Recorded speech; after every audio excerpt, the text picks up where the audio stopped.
Na hawa watu ambao hawataki bid'a, wana bid'a ngapi sifanyazo? Nenda kule Maka, Madina, wana bid'a ngapi?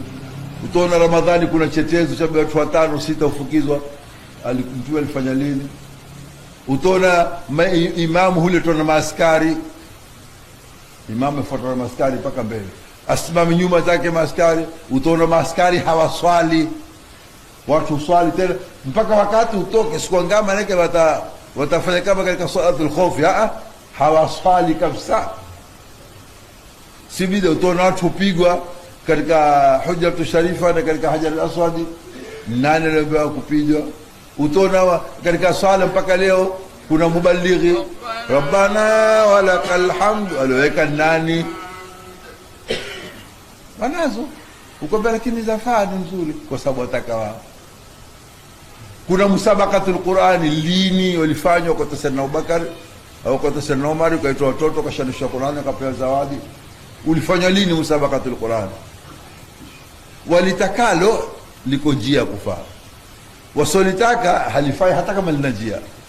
Sio lugha yangu, walitakalo liko njia kufaa, wasolitaka hawalitaki hata wala hakuna njia. Hata kama lina njia haikubali njia, hata kama lina njia hawalikubali. Na Mtume sallallahu alaihi wasallam akasema wasakata an ashya, Mwenyezi Mungu sawa na zitu rahmatan bikum, kwa ajili ya kusikitikia, fala tabhasu anha, msitafuteni tena.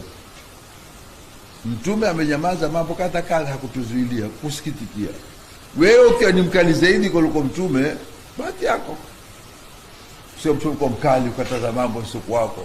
Msileteni dua baada ya swala. Mtume hakusikia hata siku moja dua baada ya swala likataza. Msomeni maulidi. Sitosoma maulidi tufanya bid'a, tuasoma maulidi. Na wewe wakataza maulidi ufanya bid'a, Mtume hakukataza. Kwa sababu tusibabaishane akili. Laangalie la dhuru la nufaisha. La nufaisha tuendelee, la dhuru tuliache. Ule mmoja alimkabili mbele za watu kama idili ya Muhammad, gawanya sawa sawa ya Muhammad. Mtume kama faman yadil, ni nani atagawanya sawa sawa idha lam yadilillahu wa rasuluhu, kwa Mungu na Mtume hajui usawa. Huyo Mtume akasema huyu na kizazi chake kutatoka watu wataharibu dini na watashopoka katika dini kama namna mshale unavyoshopoka katika uta wake, na mtadharau swala zao, swala zenu kwenye swala zao, mtadharau Qur'ani yenu kwenye Qur'ani yao. Alhamdulillah, wako wakisoma Qur'ani mashaallah, wakiswali tona ni mashekhe wakubwa kabisa, kuswali wakasali. Utadharau swala zetu zile, lakini yamrukuna na dini kama yamriku samu min arramia, kama shipoka uchembe katika matili wao. Simahum at-tahlik, alama yao kuwalazimisha watu wanyoe kichwa, na mwanzo nikalazimisha wote mawahabi wanyoe kichwa. Ni katika alama alipewa na Mtume sallallahu alaihi wa sallam.